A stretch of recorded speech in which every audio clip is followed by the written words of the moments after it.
সেজন্যই তারেক রহমানকে বলতে হয় দিল্লি নয়, কিন্তু দিল্লি বললে যদি আবার দিল্লি রাগ কইরা বসে, সেজন্য আবার বলে পিন্ডি নয়, বুঝছাও?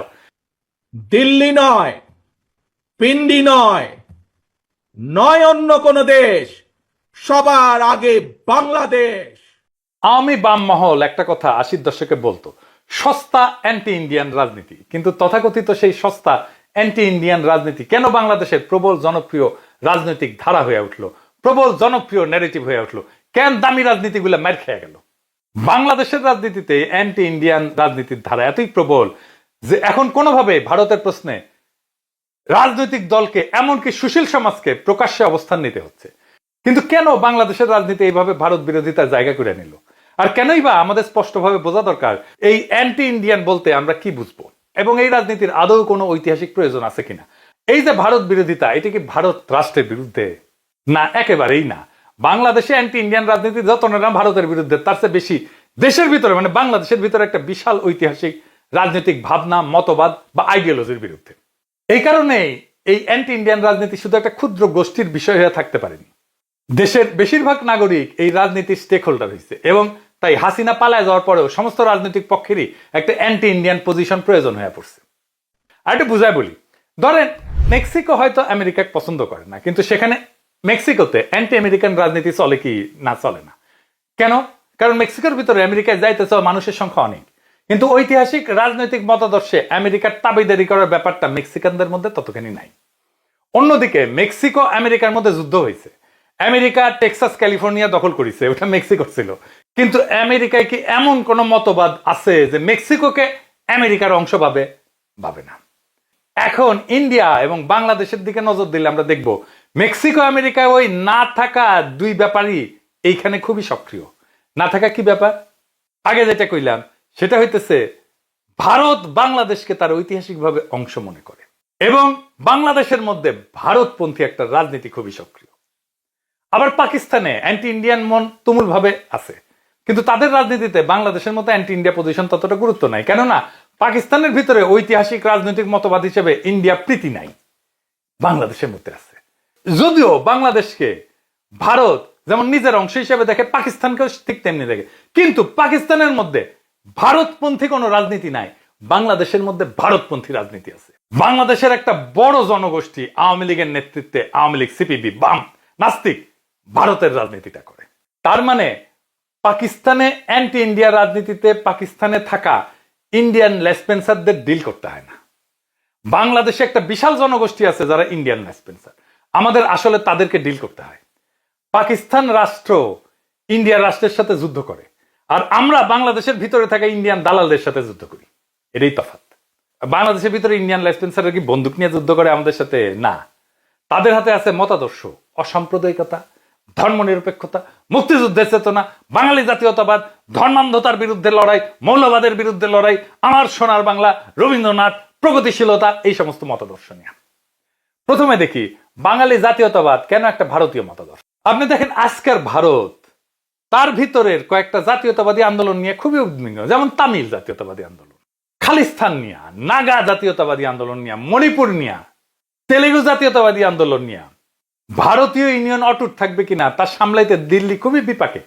কিন্তু এদিকে বাঙালি জাতীয়তাবাদের হাতে একটা পুরা দেশ থাকলেও পশ্চিমবঙ্গ নিয়ে ভারত কিন্তু মোটেও চিন্তিত না। সে মনে করে না যে পশ্চিমবঙ্গ সুইটা বাংলাদেশের সাথে যুক্ত হয়ে যাবে, বড় উল্টা বাংলাদেশের বাঙালি জাতীয়তাবাদের সঙ্গে ভারতের যত খাতির। খুব অদ্ভুত ব্যাপার না? বাংলাদেশের জনতার ধাক্কায় পালায় বাঙালি জাতীয়তাবাদ এখন ভারতে আশ্রয় পেয়েছে, অথচ এই বাঙালি জাতীয়তাবাদের হওয়ার কথা ছিল দ্রাবিড়, খালিস্তান জাতীয়তাবাদের মতোই শক্তিশালী, ভারতের জন্য হুমকি। পশ্চিমবঙ্গ ভারতীয় ইউনিয়ন থেকে বাড়ায় বাংলাদেশে ঢুকে পড়ে কিনা এই বিষয়ে তো চিন্তিত থাকার কথা ভারতের, কিন্তু চিন্তিত আছে কি না? তাহলে ঘটনাটা কি? কেন এমন?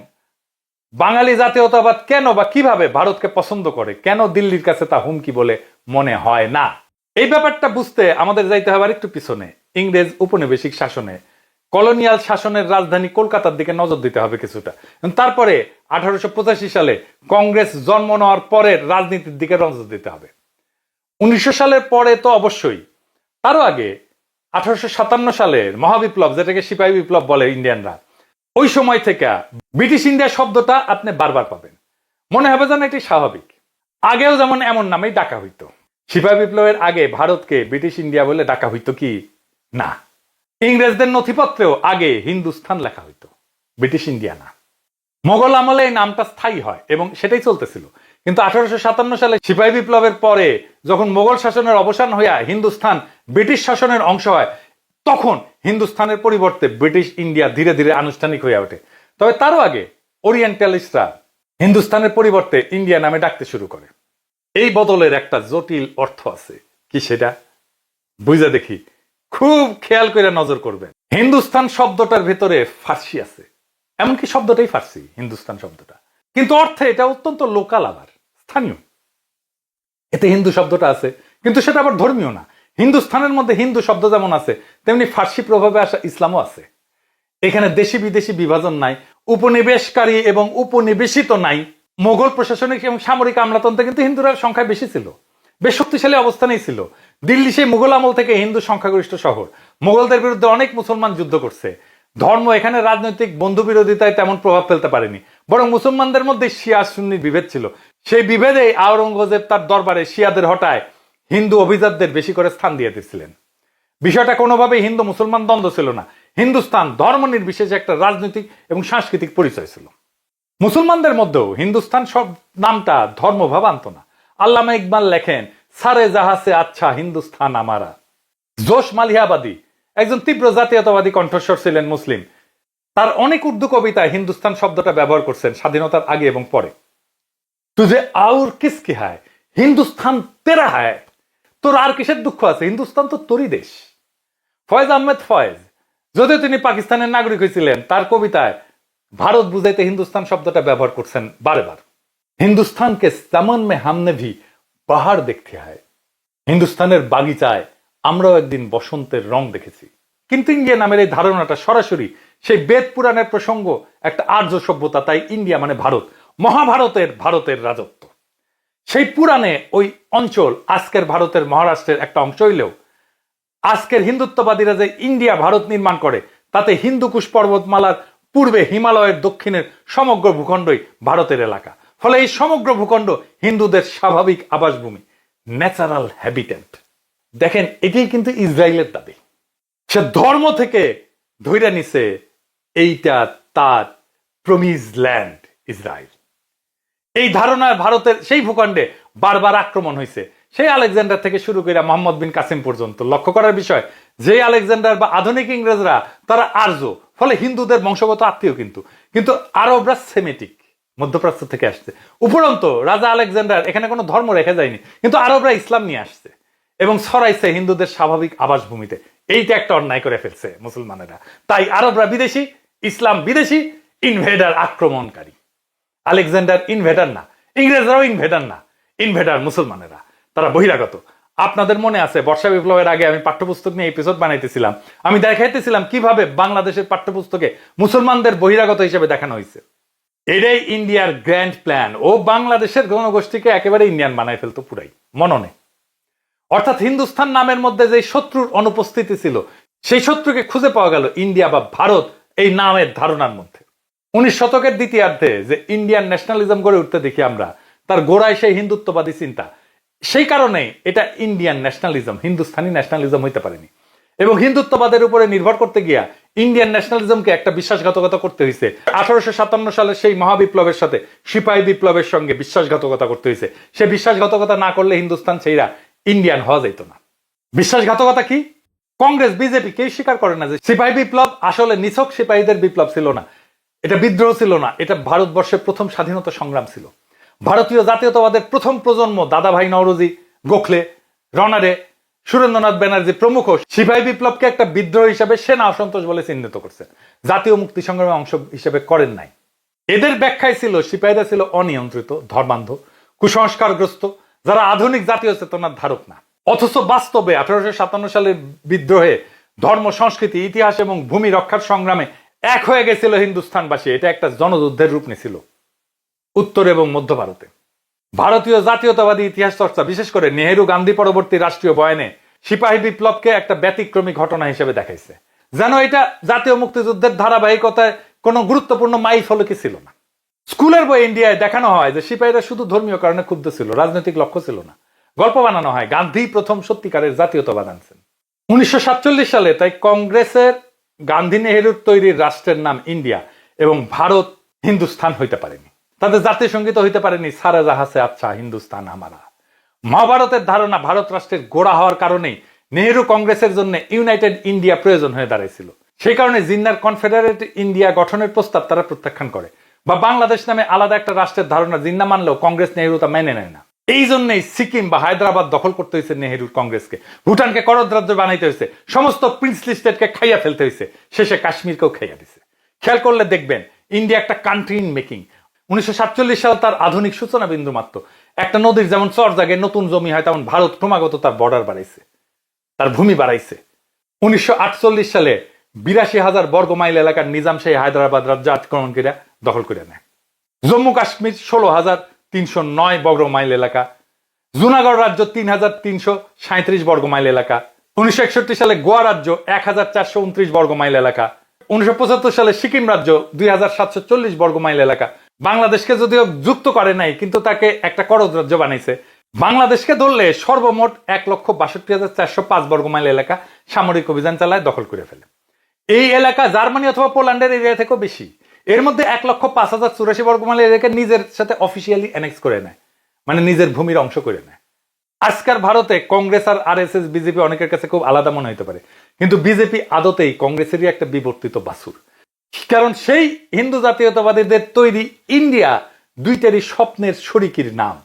সেই কারণে গান্ধী যেমন গরুর হেফাজতি হয়েছিলেন, তেমনি ইন্দিরাও বাছুর গাইমা দিয়া তার নির্বাচনী পোস্টার বানাইছিলেন। গো রক্ষা আন্দোলন তো আসলে গান্ধীর রাজনীতি। হিন্দুস্তান ভাগ হইয়া ইন্ডিয়া হওয়ার এই আলাপের প্রয়োজন আছে কলোনিয়াল কলকাতা বাঙালি জাতীয়তাবাদের জন্ম নেওয়ার ঘটনাটা বোঝার জন্য। কারণ ওই বাঙালি জাতীয়তাবাদের গোড়ায় সেই হিন্দু জাতীয়তাবাদী। এই কারণেই এটা খালিস্তান বা দ্রাবিড় নাগা জাতীয়তাবাদের সমপর্যায়ের ঘটনা না, এবং এই কারণে বাঙালি জাতীয়তাবাদ নিয়ে দুশ্চিন্তার কোনো প্রয়োজন নাই দিল্লি ইন্ডিয়ার। কলোনিয়াল কলকাতায় বাঙালি জাতীয়তাবাদ গড়ে তোলার সবচেয়ে বড় কারিগর কে, এটা না চিনলে বাংলাদেশ নিয়ে ইন্ডিয়ার পুরো রাজনীতিটা বোঝা যাবে। এই কারিগরের নাম বঙ্কিমের বঙ্গদর্শন। আমি আলাপ করছি না জাতীয় সঙ্গীত নিয়ে আলোচনায়, দেখেছেন একটার সাথে একটা কিভাবে যুক্ত। বঙ্গদর্শনে বঙ্গ এই শব্দটার দিকে আমাদের নজর দেওয়া দরকার। বঙ্গ মানে কিন্তু বাংলা না, এবং কলোনিয়াল কলকাতার ভাষা অর্থে শুধু বাংলা শব্দটা ছিল। ভূখণ্ড বা অঞ্চল অর্থে বাংলা শব্দটা পাবেন না আপনি। ভূগোল এই অর্থে কেবল বঙ্গ শব্দটা ছিল, বঙ্গ। সেই জন্যই সিরাজুল আলম খানের গুরু চিত্তরঞ্জন সুতার যখন বাংলাদেশের ভূখণ্ডে বিচ্ছিন্নতাবাদী আন্দোলন করে, সেটার নাম হয় বঙ্গভূমি। এইটা অত্যন্ত গভীর সাইকোপলিটিক্যাল ঘটনা। হিন্দুস্তানের মতো দেখেন, বাংলা শব্দটা ভূখণ্ড টেরিটরি অর্থে হিন্দুস্তান শব্দের মতো, ফার্সি ভাব আছে অর্ধেক, ফলে মুসলমানই ভাবতেন তারা বাংলাকে। তাছাড়া বাংলা খুবই সাম্প্রতিক ঘটনা, আদি এরিয়ান কানেকশন পাওয়া কঠিন। ইরানিরা আর্য হইলেও তারা পুরাণ বা হিন্দু বেদের আর্যদের চোখে ইনভেডার। উপরন্ত সেমিটিক মুসলিম ঘরানার প্রতিনিধিত্ব করে। কলোনিয়াল কলকাতার বুদ্ধিজীবীরা নিজেদের সেই বেদের আর্যদের উত্তরসূরি ভাবতেন, এবং বাংলা শব্দ লেখা ছিল তাদের পরাজয়ের লজ্জার ইতিহাস যদি এটা ভূখণ্ড হিসেবে ব্যবহার করত। বঙ্গ শব্দে তারা বেদ পুরাণের ভিতরে ঢুকিয়া 3000 বছরের ইতিহাসের দাবি করতে পারতেন, সংস্কৃতের সরাসরি উত্তরসূরি দাবি করতে পারতেন। ফলে বঙ্গের ভাষা একটা আর্য ভাষা, যেটাকে এক কথায় বাংলা বলা হলো বাংলা থেকে বাঙ্গালা থেকে বাংলা। ফলে বাঙালি একটা আর্য জাতি, যার জাতীয় ন্যাশনাল ধর্ম হিন্দু, এবং বাংলা ভাষা যেমন সংস্কৃতের কন্যা, তেমনি বাঙালি জাতি সেই বেদ পুরাণের আদি আর্যদের একটা শাখা। ফলে বাঙালি একটা জাতি যারা ইন্ডিয়ান নামের মহাজাতির উত্তরসূরি, এবং বাঙালির মতো আরো অনেক শাখা মিলে এখনো সেই মহাজাতি বহাল তবিয়তে টিকে আছে। বাঙালি এবং ইন্ডিয়ান ভারতীয় কিভাবে আত্মীয়, তাদের আর্য আত্মীয়তা এবং বাঙালি হয়ে কিভাবে ইন্ডিয়ান ভারতীয় হওয়া যাচ্ছে, দুয়ের কোনো দ্বন্দ্ব বা সংঘাত কেন নাই, এই বিষয়ে বঙ্কিম বিস্তারিতভাবে লিখছেন তার বঙ্গদর্শনে।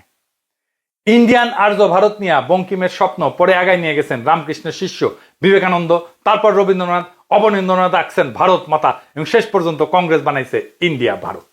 এই যে দীর্ঘ পথ এবং তার বাঘগুলাকে বিবেচনায় রেখে আমি তাই বলি যে ইন্ডিয়া ভাগ হয়নি, বরং হিন্দুস্তান কয়েক ভাগ হয়েছে, যার মধ্যে একটার নাম ইন্ডিয়া। ফলে ব্রিটিশ ইন্ডিয়া মানে তাদের চোখে একটা অখণ্ড জমিন ভারত। বঙ্গভঙ্গ প্রতিহত করার আন্দোলনের ব্যাখ্যায় অনেকে অর্থনীতিবাদেও এই অখণ্ড ভারত বানানোর যে ইতিহাস এবং রাজনৈতিক প্রকল্প আছে সেটা বুঝতে পারেন না। ধারণা হিসাবে বঙ্গভঙ্গ মুসলমানদের রাজনৈতিক অধিকার স্বীকৃতি দেওয়ার মধ্যে দিয়ে তাদের স্থানীয় হিসেবে মেনে নেওয়া হয়। তাদের বিদেশি ভাবা তখন কঠিন হইয়া পড়ে। ফলে যে চিন্তা থেকে বঙ্গভঙ্গ প্রতিহত করতে উঠলেন তারা, সেই চিন্তা থেকেই পাকিস্তানকেও প্রতিহত করতে হয়। বঙ্গভঙ্গ বা পাকিস্তান মানে অখণ্ড ভারতের ক্ষতি। ঠিক এই কারণেই হিন্দুস্তানের মুসলমানদের অ্যান্টি ইন্ডিয়ান হওয়ার প্রয়োজন সৃষ্টি হয়। এই অ্যান্টি ইন্ডিয়ান মানে বর্তমান ভারত রাষ্ট্রের প্রতি শত্রুতা না, বরং সেই হিন্দু জাতীয়তাবাদী ইন্ডিয়া বা অখণ্ড ভারত নামের ইতিহাস রাজনৈতিক প্রকল্পের প্রতি শত্রুতা। যেই প্রজেক্ট আজকে ভারত এগায় নিয়ে যাচ্ছে এবং যা আজকের ভারতে আরো বেশি শক্তিশালী। হিন্দুস্তানের মুসলমানদের অ্যান্টি ইন্ডিয়ান না হওয়ার কোনো উপায় নাই, কারণ তা না হলে 60 কোটি মুসলমানদের রাজনৈতিক অধিকার থাকে না। তারা যেন বা ঘুরে বেড়ানো বিদেশি অতিথি মাত্র। অখণ্ড ভারত নামের সেই ইতিহাস রাজনৈতিক প্রকল্প ওইভাবে দেখে বলে বাবরি মসজিদ ভেঙে ফেলতে হয়, তাজমহল হয়ে যায় একটা শিব মন্দির। হিন্দুস্তানের সকল মসজিদ সেই ইন্ডিয়ান আর্যদের পরাজয় এবং মুসলমানদের বেদখলের চিহ্ন। এইগুলা ওই ভূমিতে থাকার অধিকার রাখে না মোটেই, তাই ভেঙে ফেলতে হবে। এটাই ভারতের রাজনীতি। হিন্দু জাতীয়তাবাদী বর্ণবাদী, যেটা আর্য অহংকারী জেনোফোবিক বেদ পুরাণকে ইতিহাস ধরে নাও অখণ্ড ভারত নামের ইতিহাস রাজনৈতিক প্রকল্পের খপ্পর থেকে নিজেদেরকে বাঁচাইতে হিন্দুস্তানের মুসলমানদের মরিয়া রাজনীতির নামই পাকিস্তান আন্দোলন। তখনকার ইতিহাস হিন্দু জাতীয়তাবাদী ধোয়ার মতো আফসা না থাকলে সেটা হইতে পারতো হিন্দুস্তান আন্দোলন। অন্তত জিন্নার স্বপ্নের সঙ্গে হিন্দুস্তান শব্দটা বেশি মানানসই, কারণ জিন্না কোনো ইসলামী রাষ্ট্র করার চেষ্টা করেনি, বরং ব্রিটিশ ইন্ডিয়ার সংখ্যালঘুদের রাজনৈতিক অধিকার প্রতিষ্ঠার লড়াই করছেন। অখণ্ড ভারতের হাত থেকে প্রায় 25% মানুষের মর্যাদা রক্ষার চেষ্টা করছেন জিন্না। তার কথায় ব্যাপারটা এমন যে অখণ্ড ভারতে মুসলমানরা কাস্ট সিস্টেমের অধীনে চলে যাবে। বাংলার মুসলমানদের জন্য পাকিস্তান আন্দোলন আরো বেশি জরুরি হয়ে উঠছিল আর একটা কারণে। কি সেই কারণ? বাংলার জমিদাররা প্রায় সবাই ছিলেন ব্রাহ্মণ উচ্চবর্ণ হিন্দু। বাংলার মুসলমানরা হিন্দু শূদ্র কৃষকদের তুলনায় ওই জমিদারদের অতিরিক্ত জুলুমের শিকার হয়েছিলেন গরু খাইতে চাওয়ার কারণে। জরিমানা থেকে চাবুক, সম্পত্তি বাজেয়াপ্ত করার অগণিত ঘটনা ঘটছে 19 শতকের দ্বিতীয়ার্ধে। ধৈরা ধৈরা বাঁশডলা দিত। বাঁশডলা ওই সময় জমিদারদের শাস্তি ছিল। শাস্তির এরকম তালিকা আছে মুনতাসির মামুনের বইয়ে। ব্রিটিশ বাংলার গরু জবাইয়ের রাজনীতির শেষ ফলাফল হইল ঢাকায় মুসলিম লীগের উদ্ভব। এমনকি বঙ্গভঙ্গের পিছনেও একটা কারণ হিসেবে মুসলমানদের গরু খাইতে যাওয়ার ঘটনাটা ছিল, এমনটা ভাবার কারণ আছে। গরু কোরবানি আমাদের ভূখণ্ডের কালচারাল রেজিস্ট্যান্সের একটা চিহ্ন। এই জন্য গরু কোরবানি নিয়ে সকল নাস্তিক সেকুলারদের চুলকানি। ওনারা কোরবানি আসলে পশুপ্রেমী হয়ে যায়, আর কচু খেতিরা বুঝতে পারে না গরু কোরবানির মধ্যে কালচারাল রেজিস্ট্যান্সটা কোথায়। মূর্খ তো সেজন্য double drop out. Daily star প্রথম আলোর সামনে গরু কোরবানির দুঃস্বপ্ন এখনো তারা ভুলতে পারে না। গরু কোরবানি কেন বাংলাদেশে জনপ্রিয় এটা তত্ত্ব তালাশ না করলে আপনি 1 শতাব্দী প্রাচীন রাজনৈতিক লড়াইকে বুঝতে পারবেন না। তাহলে পূর্ব বাংলার মুসলমানরা 2টা কারণে পাকিস্তান আন্দোলন করেছে। কি কি? রাজনৈতিক আর সাংস্কৃতিক অধিকার। কাস্ট সিস্টেমের অধীনে যাইতে অনিচ্ছা, এটা রাজনৈতিক অধিকার। আর আরামে গরু খাওয়া সাংস্কৃতিক অধিকার। আরামে গরু খাওয়াটা এই জন্যই জরুরি। বাংলার মুসলমান এবং হিন্দুস্তানের মুসলমানরা জিন্নার মাধ্যমে পাকিস্তান অর্জন করলো। তার কিছুদিন পরে জিন্না মারা গেলেন দুঃখজনকভাবে, এবং এইটা পাকিস্তানের জন্য খুবই খারাপ হয়েছিল। জিন্না মারা যাওয়ার পরে পাকিস্তান প্রকৃতপক্ষে তার গতি হারায় ফেলে, তার লক্ষ্য হারায় ফেলে, তার ভিশন হারায় ফেলে। সে একটা ইসলামী রাষ্ট্র হয়ে ওঠার দিকে ঝুঁকতে থাকে। জিন্নার এজেন্ডা তেমন ছিল না। এমনকি তিনি যখন উর্দুকে রাষ্ট্রভাষা হিসেবে ঘোষণা করলেন, সেটাও আসলে মুঘল হিন্দুস্তানের উত্তরাধিকার হইতে চাওয়া। সেটা কি বাংলা বা সিন্ধি বা বেলুচ ভাষার বিরুদ্ধে কোনো ঘোষণা না, বরং উপনিবেশিক ইংরেজির পরিবর্তে মুঘল উর্দু দিয়ে একটা জাতীয় ঐক্যের সম্ভাবনা সৃষ্টি করতে চাওয়া। এটা নিয়ে আমি ভাষা আন্দোলন নিয়ে আর একটা এপিসোড করতেছি, আসবে, সেটাই দেখবেন। এইটা সেই কারণে আগেই বলছি যে দেশের নাম পাকিস্তান হওয়ার বদলে হিন্দুস্তান হইলে জিন্না প্রকৃত স্বপ্নের সঙ্গে মানানসই হইত। হিন্দুস্তান না হইয়া পাকিস্তান হওয়ার মধ্যেই রাষ্ট্রের সাম্প্রদায়িক হয়ে ওঠার রাজনৈতিক দার্শনিক মূলের খোঁজ পাওয়া যাবে খুব সম্ভবত। শব্দটা পাকিস্তান হইলেও যোগেন মন্ডলরা তারা মনে করছেন সে এটাই হিন্দুস্তান। যোগেন মন্ডলের বিষয়টা জানেন তো? যোগেন মন্ডল ছিল পূর্ববঙ্গের দলিত হিন্দুদের নেতা। তারাও পাকিস্তান আন্দোলন করছিল। পাকিস্তান আন্দোলন শুধু মুসলমানদের আন্দোলন ছিল না, এটা ছিল ভারতবর্ষের সংখ্যালঘু সম্প্রদায়ের আলাদা রাষ্ট্রের আন্দোলন। যোগেন মন্ডল পাকিস্তানের মন্ত্রী হয়েছিলেন, কিন্তু জিন্নার মৃত্যুর পরে টিকতে পারেন নাই, পালায় ইন্ডিয়া চলে গেছিলেন। কিন্তু বাস্তবে পাকিস্তান হিন্দুস্তানের সংখ্যালঘুর রাষ্ট্র না হইয়া পাকিস্তান একান্তই মুসলমানদের রাষ্ট্র হয়ে উঠতে থাকায় পাকিস্তানে দাঙ্গা দেখতে হইলো আমাদের। যোগেন মন্ডলদের দেশ ছেড়ে চলে যেতে হলো। আমাদের অনেকের খারাপ লাগলেও ইতিহাসের দায় মেটাতে আমাদের মানতে হবে যে সেটা ছিল পাকিস্তান রাষ্ট্রের বড় বিশ্বাসঘাতকতা যোগেন মন্ডলদের সাথে।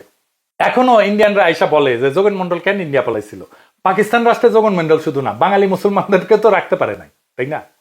পাকিস্তান রাষ্ট্রের বিশ্বাসঘাতকতার ভেতরে পরবর্তী বাংলাদেশের ইতিহাস এবং গইরা ওঠার শর্তের ভিত্তি পাওয়া যাবে। তো হিন্দু বাঙালির সঙ্গে তো পাকিস্তান সে 1950 সালে বিশ্বাসঘাতকতা করছে। মুসলমান বাঙালির সঙ্গে বিশ্বাসঘাতকতার শুরুটা কবে? এটা হচ্ছে যুক্ত ফ্রন্ট সরকার ভেঙে দেওয়ার ঘটনায়। তার আগে উর্দুকে রাষ্ট্রভাষা হিসেবে জিন্নার ইংরেজি ঘোষণার কমিউনিকেশনও খারাপ ছিল। মুসলমান বাঙালির মনে পাকিস্তান রাষ্ট্রের ইচ্ছা নিয়ে সন্দেহ জন্মাইছে সেই ঘটনায়। 1952 সালে, যেটা বড় বিপর্যয় হিসেবে হাজির হয়েছে। তবুও মুসলমান বাঙালির সঙ্গে গোজামিলের মিলবিষ ঘটতে পারতো হয়তো, কিন্তু একটা ঘটনা সবকিছু পাল্টায় দেয়। 1965 সালের যুদ্ধে মুসলমান বাঙালির কালেকটিভ সাইকিতে প্রকৃত ক্ষত তৈরি হয়। পাকিস্তান রাষ্ট্রের বিশ্বাসঘাতকতা সম্পর্কে মুসলমান বাঙালির সন্দেহ দৃঢ় বিশ্বাসের রূপ নেয়। 65 সালে কি হয়? 1965 সালে ইন্ডিয়া পাকিস্তান যুদ্ধ লাগে। পশ্চিম পাকিস্তান পূর্ব পাকিস্তানকে অরক্ষিত রেখা পশ্চিম পাকিস্তানকে প্রোটেক্ট করে। ইন্ডিয়া পূর্ব পাকিস্তানে আক্রমণ করে নাই, করলে বিনা বাধায় দখল করে নিতে পারত পূর্ব পাকিস্তান, কোনো রেজিস্ট্যান্স ছাড়াই। এমনকি ইস্ট বেঙ্গল রেজিমেন্টকে পূর্ব পাকিস্তানের ডিফেন্সে রাখা হয় নাই, পশ্চিম পাকিস্তানে ছিল পুরা রেজিমেন্ট। পূর্ব পাকিস্তানের মুসলমান বাঙালি 1965 সালে পুরোপুরি বুঝতে পারে যে পাকিস্তান রাষ্ট্র তাদেরকে প্রকৃত মুসলমান ভাবে না, এবং পাকিস্তান অর্জনে মুসলমান বাঙালি জীবন কোরবানি দিলেও তাদের নিরাপত্তা নিয়ে মোটেও ভাবে না পাকিস্তান রাষ্ট্র। মুসলমান বাঙালি বুঝতে পারে যে 1965 সালের যুদ্ধে পুরা পূর্ব পাকিস্তান খুব সহজেই দখল করতে পারত ভারত। কাস্ট সিস্টেমের শাসনের বাইরে থেকে আরামে গরু খাওয়ার সেই পুরানো বাসনা থেকে জন্ম নেওয়া পাকিস্তানে মুসলমান বাঙালির ভরসা এক লহমায় সম্পূর্ণ উবে যায়। তার মনে তীব্র আতঙ্ক ভর করে। ইন্ডিয়া এই প্রচার চালাইতে থাকে, চাইলে তারা দখল করতে পারত, নেহাত মায়া করে দখল করে নাই। আর কান পড়া দিতে থাকে, দেখিছো তোমাদের তো নাগরিকই মনে করে না, ইস্ট বেঙ্গল রেজিমেন্ট তোমার বাঙালি দিয়া তৈরি, আর তার যায় পশ্চিম পাকিস্তান প্রোটেক্ট করতে হয়, তোমার অরক্ষিত রেখা, এভাবেই তো শোষণ করতেছে তোমারে। এর মধ্যে 1966 সালে আওয়ামী লীগ 6 দফা ঘোষণা করে। পূর্ব পাকিস্তানের মুসলমান বাঙালির মধ্যে জনপ্রিয় হয়ে ওঠার গোড়ায় আছে পাকিস্তান রাষ্ট্রে মুসলমান বাঙালির ভেতরে সেই ভরসা উইয়া যাওয়া। আওয়ামী লীগের 6 দফা নতুন কোনো ঘটনা না, সেটা ব্রিটিশ ভারতে বহু জাতির কনফেডারেশন করতে জিন্নার প্রস্তাবের মোটামুটি একটা নকল। জিন্না যেটা ব্রিটিশ ভারতে চাইছিলেন সেটাই আওয়ামী লীগ পাকিস্তানে চায় মাত্র। তবে 6 নম্বর দফায় একটা বাড়তি নজর দিতে হবে আমাদের। কি সেটা? খুবই গুরুত্বপূর্ণ বিষয় আছে, আপনি 65 যুদ্ধের সাথে মিলাইতে পারবেন। 65 যুদ্ধে যে নিরাপত্তাহীনতা জন্ম নিয়েছিল বাঙালি মুসলমানের মনে, সেটা মিলাইতে পারবেন। কি সেটা? 6 নম্বর দফাটা এরকম: আঞ্চলিক সেনাবাহিনী অঙ্গরাজ্যগুলোর আঞ্চলিক নিরাপত্তা ও আত্মরক্ষার জন্য আলাদা প্যারামিলিটারি বা আধা সামরিক বাহিনী গঠন ও পরিচালনা করতে পারবে। 1965 সালের যুদ্ধের পরে মুসলমান বাঙালির ভাবনা পাওয়া যাচ্ছে ওই 6 নম্বর দফায়, এমন যে ভারতের খপ্পর থেকে নিজের নিরাপত্তা নিজেকেই দেখতে হবে মুসলমান বাঙালির, তাই না? এইভাবেই পাঠ করতে হয় ইতিহাস। সেই সময়কার সাইকিটা বুঝতে হয়। কেন 6 দফা, কেন 6 দফার মধ্যে এই দফাটা ঢুকলো? 6 দফা নিয়ে আমি একটা এপিসোড করছি, কিন্তু দেখেন কেমনে একটা রাজনৈতিক বয়ান তৈরি হয় জনগোষ্ঠীর একটা কালেকটিভ ইনসিকিউরিটি থেকে, সেটা বুঝতে পারিছেন। বাংলাদেশের ইতিহাস বোঝাবুঝিতে একটা মৌলিক ভুল এইখানে। ইতিহাসে বাংলাদেশের জন্ম নেওয়ার প্রয়োজনটা আসলে মুসলমান বাঙালির নিরাপত্তা ভাবনার ফল, যেটাকে অনেকেই বাঙালি জাতীয়তাবাদের সাফল্যের একটা রাজনৈতিক ঘটনা হিসেবে প্রস্তাব করছেন। কলোনিয়াল কলকাতায় জন্ম নেওয়া বাঙালি জাতীয়তাবাদ মানে বঙ্গোপসাগর হইয়া ভারত মহাসাগরে গিয়া ইতিহাস রাজনৈতিক পরিতৃপ্তি। বাংলাদেশ মানে কোনোভাবেই সেটা না। বাঙালি জাতীয়তাবাদের একটা ভার্সন ঢাকাতেও বানানোর চেষ্টা ইতিহাসে পাওয়া সম্ভব, তবে সেইখানে এই বাঙালির জাতীয় ধর্মের নাম ইসলাম। আব্দুল ওয়াদুদ থেকে আবুল মনসুর আহমেদের যেটা নিশানা আমরা পাই, এমনকি আনিসুজ্জামানদের মুসলিম বাংলা সাহিত্যের ধারণাতেও সেটা আছে। শেখ মুজিব ছিলেন সেই অর্থে মুসলমান বাঙালি, ঢাকাই বাঙালি জাতীয়তাবাদের সেবক। যেখানে হাসিনা শাসনকালে দখলদারি বজায় রাখতে বাঙালি জাতীয়তাবাদ পুরাটা কলকাতাইয়া বা ভারতীয় হয়ে উঠতে হয়েছে। এই হিসাবে শাহরিয়ার কবির, জাফর ইকবাল, নিজাম মজুমদারের তুলনায় খোদ শেখ মুজিবই কম আওয়ামী লীগ, তাই না? বাংলাদেশে অ্যান্টি ইন্ডিয়ান রাজনীতির প্রয়োজন এইখানে। একদিকে আজকের ভারতে অখণ্ড ভারত নামের ইতিহাস রাজনৈতিক প্রকল্প সবচেয়ে শক্তিশালী এখন, কাশ্মীরের স্বায়ত্তশাসন খায় ফেলা ভারতীয় ইউনিয়নের মধ্যে ঢুকানোর সেটারই একটা লক্ষণ। আর একদিকে বাংলাদেশের ভেতরে কলকাতায় বা ভারতীয় বাঙালি জাতীয়তাবাদের অগণন এজেন্সি তৈরি হয়েছে। মতি মাহফুজ গং আছে, প্রথম আলো দিল্লি স্টার আছে, দেশভাগ নিয়ে কান্নাকাটি আছে, শাহাদুজ্জামান ধরনের বামাচারীদের রঠাপ্রীতি আছে, সাহিত্যিক কায়দা কানুন আছে, কলকাতার বাংলা ভাষা আছে। এইটা কলকাতার বাঙালি জাতীয়তাবাদ দিয়ে ভারত মহাসাগরে পড়া ইতিহাস রাজনৈতিক সাংস্কৃতিক পরিতৃপ্তি পাইতে চাইতেছে। বাংলাদেশে অ্যান্টি ইন্ডিয়ান রাজনীতি তাই হিন্দু, এমনকি হিন্দুত্ব বিরোধী কোনো ব্যাপার না, এমনকি ভারত নামের ইতিমধ্যে প্রতিষ্ঠিত রাষ্ট্রের বিরোধিতাও না। এর মানে ভবিষ্যতে হইয়া উঠতে চাওয়া ভারত, বেদ পুরাণকে ইতিহাস মনে করা অখণ্ড ভারত, ভারত নামের সাম্রাজ্যবাদী জাত্যাভিমানী ইতিহাস রাজনৈতিক প্রকল্পের খপ্পর থেকে মুসলমান বাঙালির নিরাপত্তার প্রশ্ন, যার বিরুদ্ধে কাজ করতেছে বাংলাদেশের ভেতরেই বহু এজেন্সি। এবং আমরা চাই বিএনপি যেন এই এজেন্সি হইয়া না ওঠে। কেবল মুসলমান বাঙালি না, যোগেন মন্ডলরা যে ভাবনা থেকে পাকিস্তান চাইছিলেন, শূদ্র দলিত হিন্দুর নিরাপত্তার বিষয়টাও সেইখানে।